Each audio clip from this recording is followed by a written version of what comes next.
12쪽입니다. 1142페이지.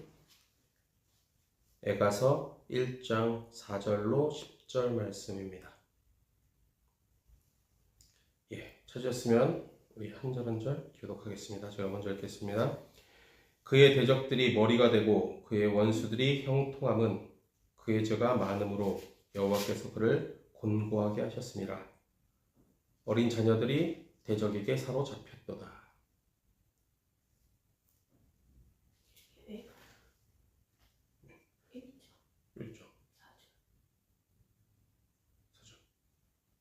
딸 시온의 모든 영광이 떠나가며 그의 지도자들은 꼴을 찾지 못한 사슴처럼 뒤쫓는 자 앞에서 힘없이 달아났도다.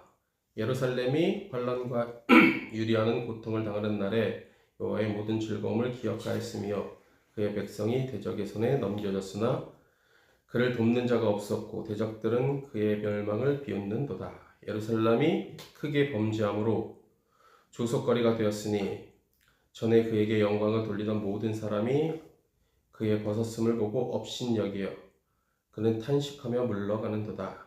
그의 더러운 것이 그의 옷깃에 묻어 있으나 그의 나중을 생각하지 아니하며 그러므로 놀랍도록 낮아져도 그를 위로할 자가 없도다.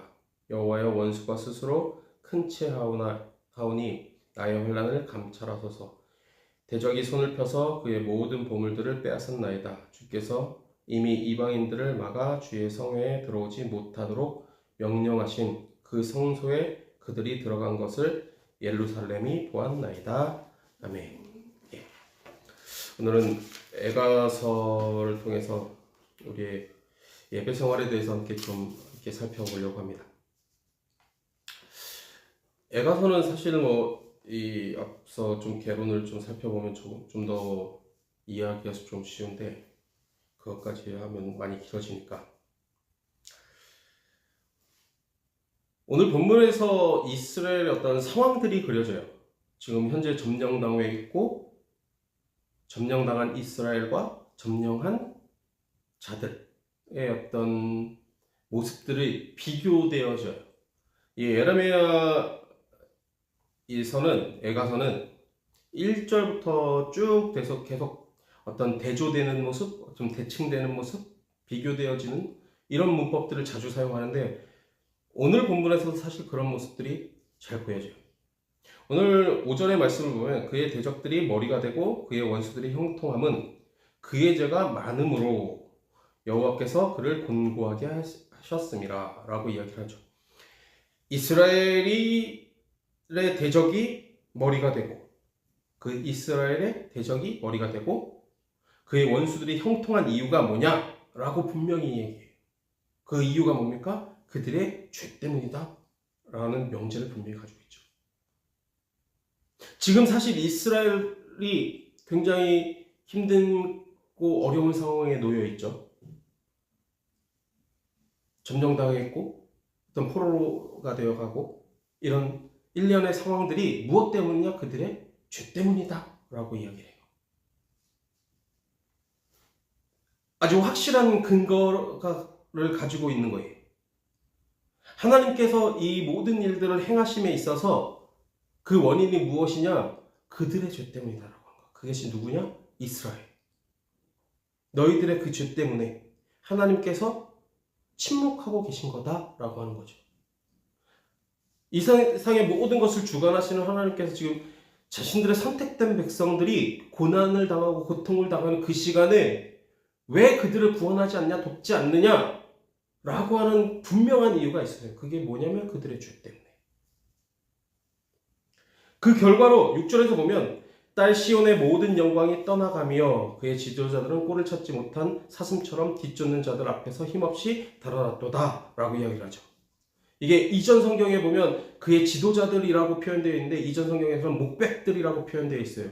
목백이라고 하면 당시 이스라엘의 지도층, 왕이나 제사장을 의미하는데 문맥상으로 보았을 때 아마도 제사장을 의미하는 것이 좀 더 의미를 둘 수 있을 것 같아요. 즉 다시 말하면 하나님의 영광이 가득했던 그 예루살렘 성전에 하나님의 영광이 떠나갔을 때 하나님이 영광을 거두셨을 때 그 지도자들은 무엇을 했냐? 헤맬 수밖에 없었다고 하는 거죠. 우리가 여기서 생각해 봐야 될 것이 무엇이냐면 왜 하나님께서 영광을 거두셨냐라고 하는 거죠. 하나님이 임재한다고 하는 그 성전에, 예루살렘이라고 하는 그곳에 하나님의 영광이 왜 떠나갔냐라고 하는 거죠. 이걸 우리가 좀 주의 깊게 생각해 볼 필요가 있어요. 솔로몬이 하나님의 전을 지었죠. 그리고 그곳에서 제사를 지을 때, 첫 제사를 지낼 때 하나님의 영광이 그곳에 구름으로 임재했어요. 가득했어요. 감히 대제사장조차 서 있을 수 없을 정도로 하나님의 영광이 그곳에 가득했어요. 그리고 그곳은 그 이후로 하나님의 임재의 상징이 되었어요. 하나님이 계시는 곳, 이것은 곧 예루살렘이라고 하는 명제가 붙을 정도로 하나님의 임재의 상징이 곧 예루살렘이었어요. 그런데 왜 하나님께서 이곳을 떠났냐고 하는 거죠. 그것이 명백하게 표현되어 있는 것이 이것이에요. 그들의 죄 때문에. 그리고 그 예루살렘은 그냥 상징으로 남아있게 돼요. 예수님 때에 와서 사마리아 여인이 질문을 해요. 우리는 이곳에서 산당에서 예배를 드리는데 왜? 저 예루살렘에 갈 수 없으니까. 근데 그곳에 있는 사람들은 이 예루살렘에서 제사를 지내 예배를 드려야만 하나님께서 받으신다라고 이야기합니다. 그럼 우리는 어디서 예배를 드려야 됩니까? 라고 질문을 해요. 그때 예수님께서 뭐라고 말을 하냐면 이것도 아니고 그것도 아니다. 그러면서 예배할 자를 찾으시는데 그 예배하는 자가 어떤 자냐? 영과 진리로. 이전 버전에서는 신령과 진리, 진정으로 하나님 앞에 예배드리는 자를 하나님께서는 찾으신다라고 이야기하죠. 즉 이 말은 무엇입니까? 우리가 생각하는 것처럼 장소에 국한되어 있지 않다라고 이야기를 하고 있는 거예요. 뒤에서도 다시 말씀드리겠지만 우리는 지금 어떻습니까? 교회라고 하는 곳에 너무 얽매여져 있어요. 마치 그 당시에 그 예루살렘에 있는 사람들처럼 이곳에서만 예배를 드려야 돼 라고 이야기를 해요. 하나님의 성전인 이곳에서만 예배를 드려야 돼.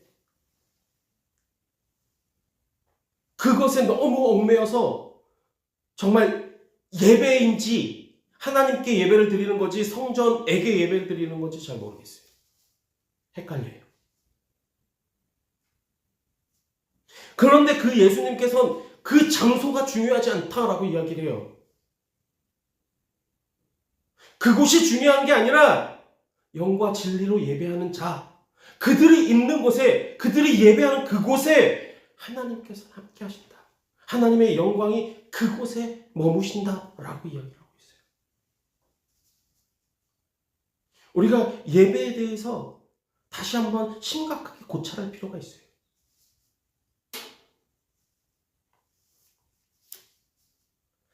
다시 넘어와서 이스라엘이 하나님께 어떤 일련의 배신을 하고 간음했다라고 표현하는데 우리 9절에서 보면 그 더러운 것이 그의 옷깃에 묻어 있으나 라고 하는데 이전 성경에서 보면 저의 더러움이 그 치마에 있다 라고 표현했어요. 저는 이번 성경보다는 이전 버전이 더 좋은 의미를 확실하게 전달할 수 있는 것 같아요. 왜냐하면 여기서 이스라엘이 단순히 그 죄의 명목에 대해서 좀 구체화할 단어들을 표현한 건데 이번 버전에는 사실 좀 그런 것들이 좀 약해졌어요. 그런 표현들이. 왜냐하면 이전 버전에서 보면 그 더러움이 그 치마에 있다라고 했을 때 이것은 간음 혹은 음란 이런 것들에 대한 묘사예요. 근데 이번 보면 더러운 것이 그의 옷깃에 묻어 있다라고 하는 건 그런 표현을 하기에는 조금 적절치 않은 것 같아요. 즉 다시 말하면 이스라엘의 어떤 범죄, 앞서 말한 죄라, 내가 너희들 그 죄 때문에 시온에서 떠난 거야, 예루살렘에서 영광을 거둔 거야 라고 하는데 그 죄가 뭐냐? 간음이라고 하는 거예요. 간음이라고 하는 거예요. 하나님께서는 더 이상 이방신을 섬기고 이방신과 함께 하나님께 제사하는 그들을 그들의 그 제사를 연락하지 않았어요. 그리고 그대로 방치하지도 않으셨어요. 하나님께서 영광을 그곳에서 거두신 거예요. 거두셨을 때 그들이 뭐 했습니까? 그 지도자들, 목베기라고 표현되었던 그 지도자들이, 제사장들이 어떻게 됐습니까? 혼란스러워했어요. 헤매어 다녔어요. 그리고 우리 그 10절에서 보지만 이방인들이 주의 성에 들어오지 못하도록 하나님께서 했는데 그것조차, 하나님의 성소조차 범하게 돼요. 그들이, 이방인들이. 이곳은 절대 하나님이 거하시는 장소이기 때문에 이방인들은 절대 들어올 수 없는 공간이지만 하나님의 영광을 거두셨을 때 그곳이 이방인들에게 범하게 돼요. 이방인들이 그곳을 범하게 돼요.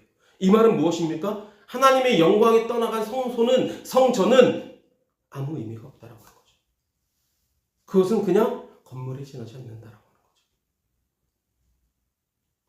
이 모든 것의 원인이 무엇입니까? 그들의 가늠. 우리가 근데 여기서 좀 생각해 볼 게 있어요. 이스라엘이 간음죄라고 하는데 그들이 이방신을 섬겼다고 하는데 그럼 하나님께 드리는 제사, 예배를 소홀히 했느냐? 아니에요. 그들은 여전히 하나님 앞에 제사를 드렸어요. 그랬기 때문에 하나님께서 영광을 거두시는 그 시점에 무엇이 동행됐느냐? 제사가 끊어지게 돼요.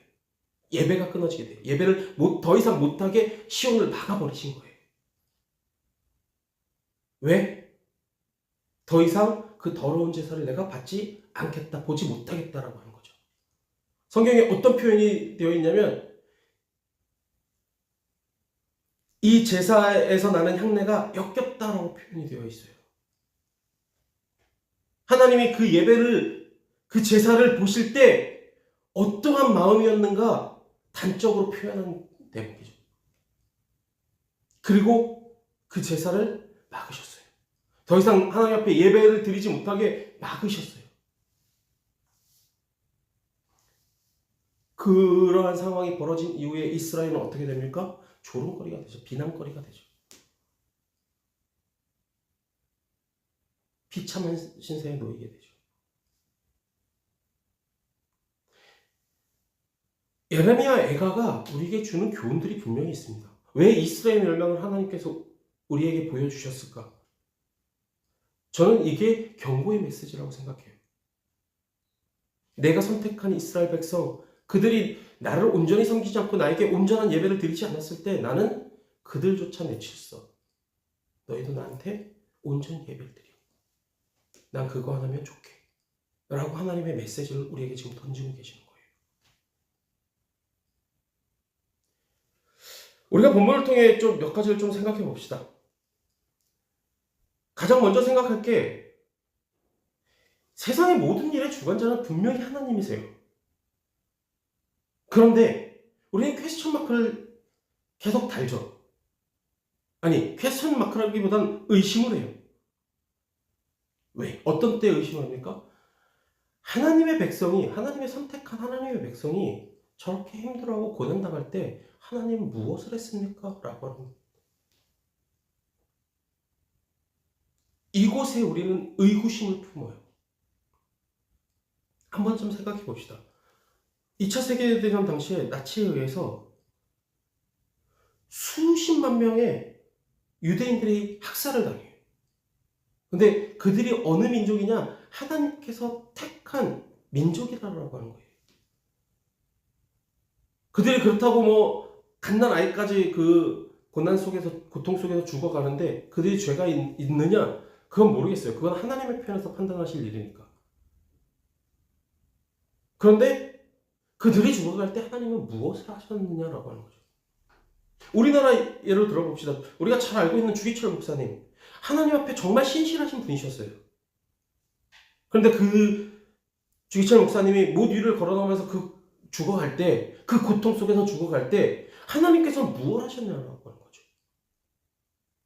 하나님의 백성이, 신실한 하나님의 백성이 죽어가는데 공의로우신 하나님께서는 무엇을 하셨느냐라고 하는 거죠.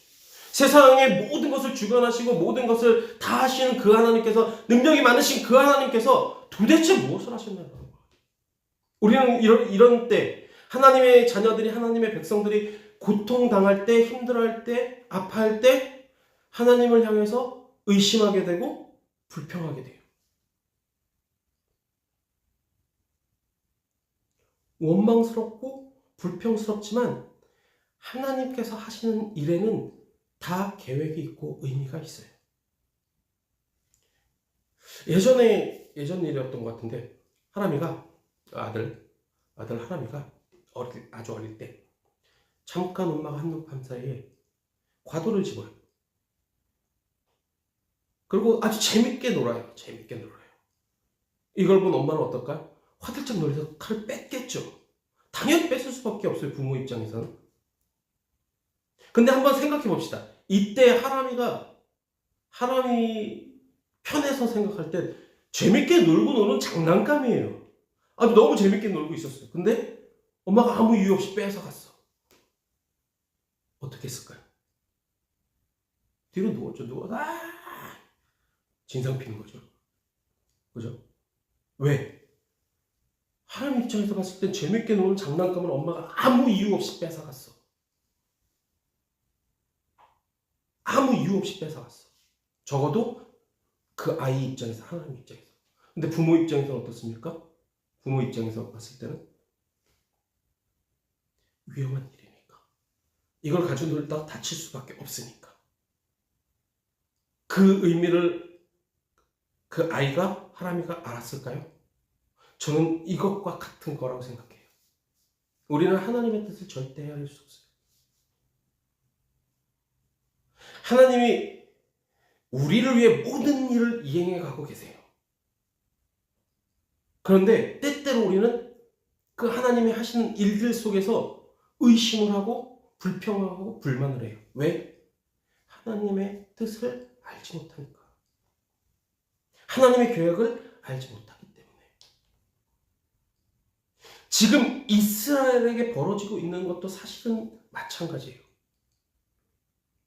하나님께서 이스라엘이 당하는 그 고난을 보면서 하하하 즐거워하고 즐기시는 그런 목적이었을까요?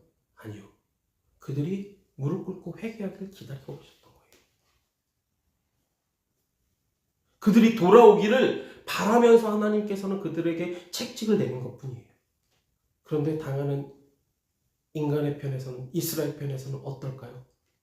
너무 힘들고 고난죠. 하나님을 원망할 수밖에 없죠.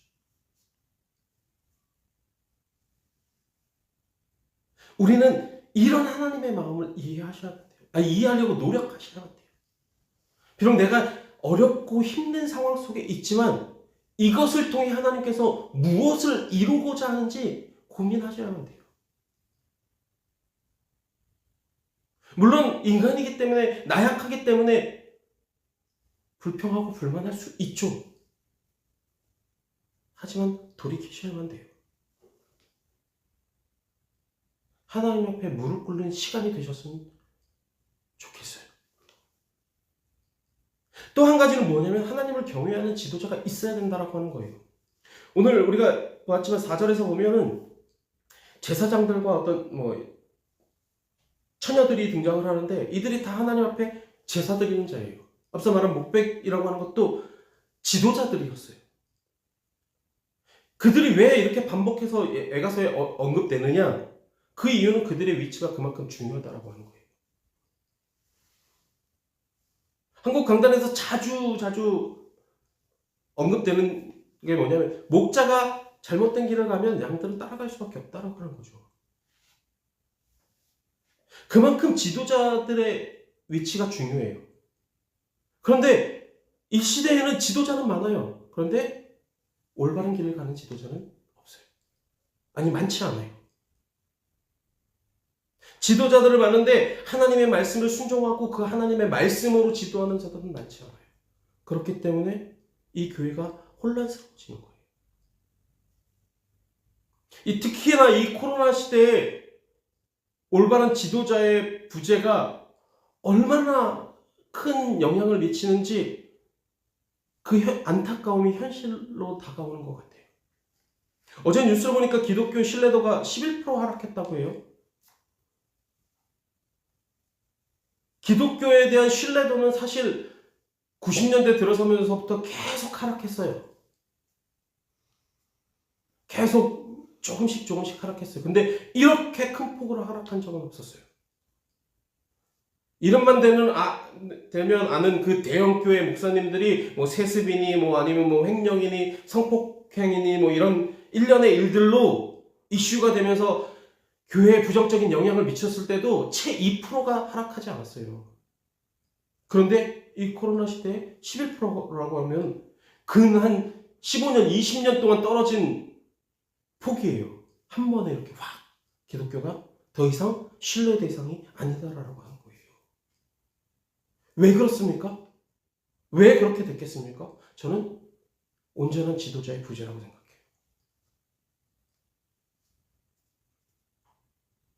하나님의 뜻을 정확하게 헤아리지 못한 지도자들의 책임이라고 생각해요. 이 시대를 살아가면서 정말 지도자들이 얼마만큼 중요한지 아주 단적으로 보여주는 것 같아요.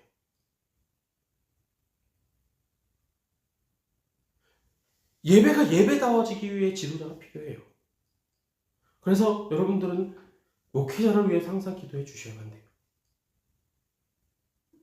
목회자가 잘못된 길을 가면 양들은 따라올 수밖에 없어요, 사실. 지도자를 위해서 항상 기도해 주셔야 되는 이유도 사실 거기에 있어요. 또 한 가지 우리가 마지막으로 좀 생각해 볼 게, 하나님이 받으시기에 합당한 예배를 드리는 예배자가 되어야 된다라고 하는 거예요. 앞서 말한 것처럼 이스라엘의 궁극적인 범죄 유형은 간음이었어요. 좀 더 구체적으로 이야기를 드린다면 하나님을 섬기면서 다른 신을 섬겼어요. 내 남편이 있음에도 다른 남자를 만난 거예요. 하나님은 이에 대해서 분노하신 거죠. 하나님께 드리는 예배가 혹은 제사가 멈췄다고 생각하시면 큰 오산이에요. 이스라엘 백성은 여전히 하나님 앞에 예배했고 제사를 드렸어요. 이 말은 무엇입니까? 여전히 하나님은 내 남편으로서 최선을 다하고 있다고 하는 거예요. 다만 그의 마음속에 하나님 외에 다른 것이 자리 잡고 있다고 하는 거죠. 하나님은 그것을 용납하지 않으셨어요. 그리고 더 이상 그들이 예배를, 제사를 드릴 수 없도록 예루살렘을 막아놓으신 거예요.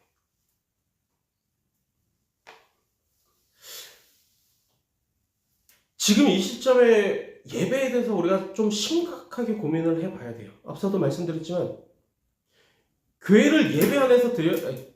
예배를 교회 안에서만 드려야 된다라고 우리는 여태까지 생각했어요. 예배하면 떠올리는 게 무조건 교회, 성전이라고 이야기하는 그곳. 저는 코로나 시대를 겪으면서 하나님께서 이 생각들을 바꾸실 거라고 생각해요. 아니, 바꾸시기 위한 방편이라고 생각해요. 앞서 말씀드린 것처럼 사마리아 시대에 예수님 때 그 예루살렘에 있는 사람들은 뭐라고 하면 이곳에서만 예배드려야 된다고 이야기를 했어요. 예루살렘 이곳에서만 예배드려야 하나님께서 연락하시는 거야. 너네들이 드리는 산당에서 드리는 그 예배는 아니야.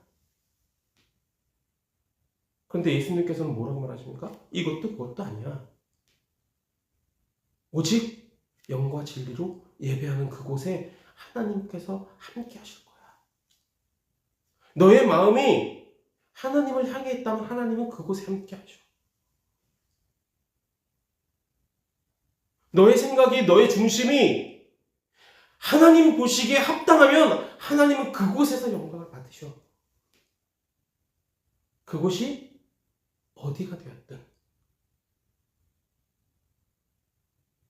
장소가 중요하지 않아요. 그런데 지금 우리의 한국 교회를 보면 교회 중심주의예요. 교회에서 해야 되고 교회에 해야 되고, 저는 개인적인 생각일지 모르겠지만 저는 이게 맞다고 생각해요. 그들이 하나님을 섬기는 건지 교회를 섬기는 건지 구별이 되지 않아요. 그들이 정말 하나님 앞에 예배를 드리는 건지 교회에 오기 위함인지 구별되지 않아요.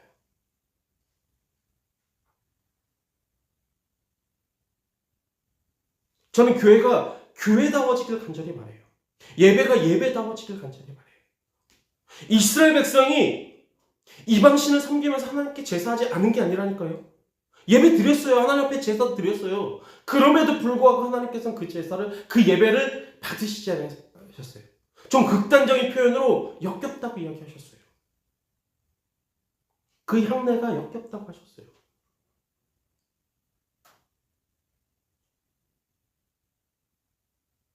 이전으로 돌아가면 제사 드리는 그 향내가 하나님께 향기로운이라고 표현되어 있거든요. 근데 그 향기롭던 냄새가 역겨워졌어요.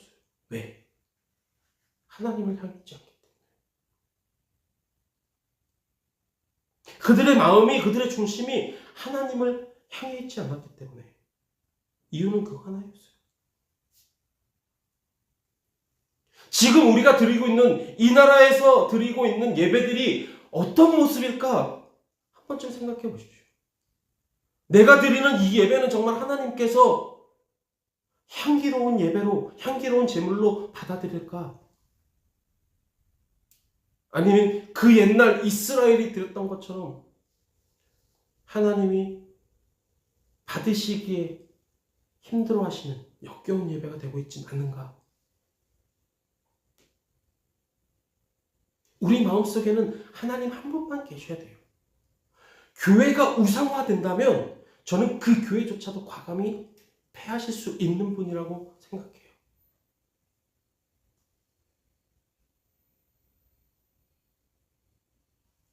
여러분들이 드리는 그 예배가 예배다워지시길 간절히 바라요.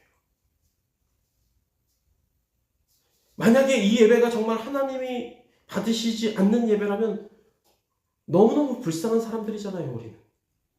남들처럼 주일날 늦잠도 못 자, 즐기지도 못해, 남들 놀러 다니고 자기 여가생활 즐기는 동안 우리는 이곳에 와서 예배드려요. 근데 그것조차 하나님께서 받으시지 않았어요. 그럼 우리보다 더 불쌍한 사람들이 어디 있어요?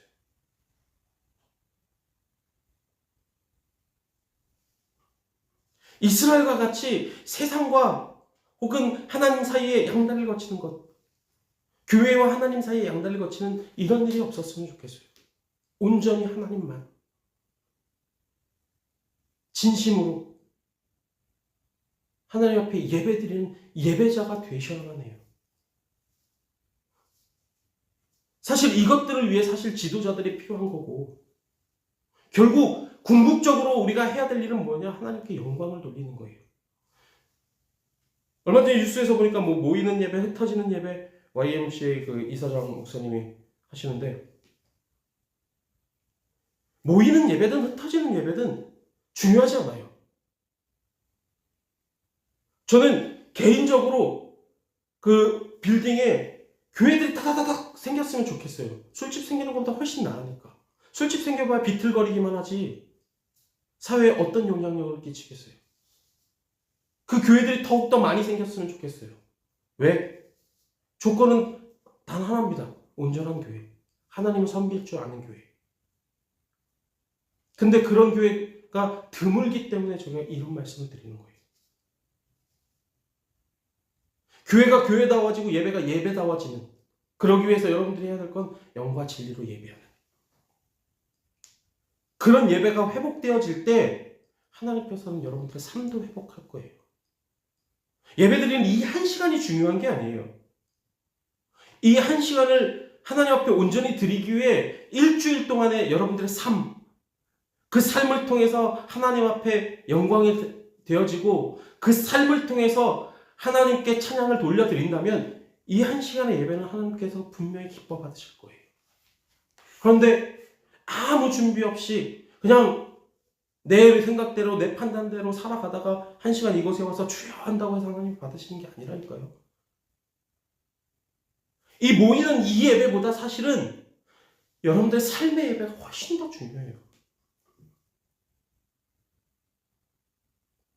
그 삶이 뒷받침돼야지만 하나님께서는 이 예배를 기뻐 받으신다니까요. 꼭 교회에 있지 않아도 내가 어느 곳에 있어도 내 마음이 하나님을 향해 있어요. 하나님은 그곳에 함께 하세요. 하나님의 영광으로 채워주세요.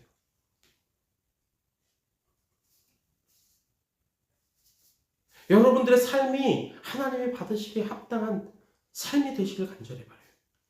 그 삶의 예배의 성공자가 되시길 간절히 바라요.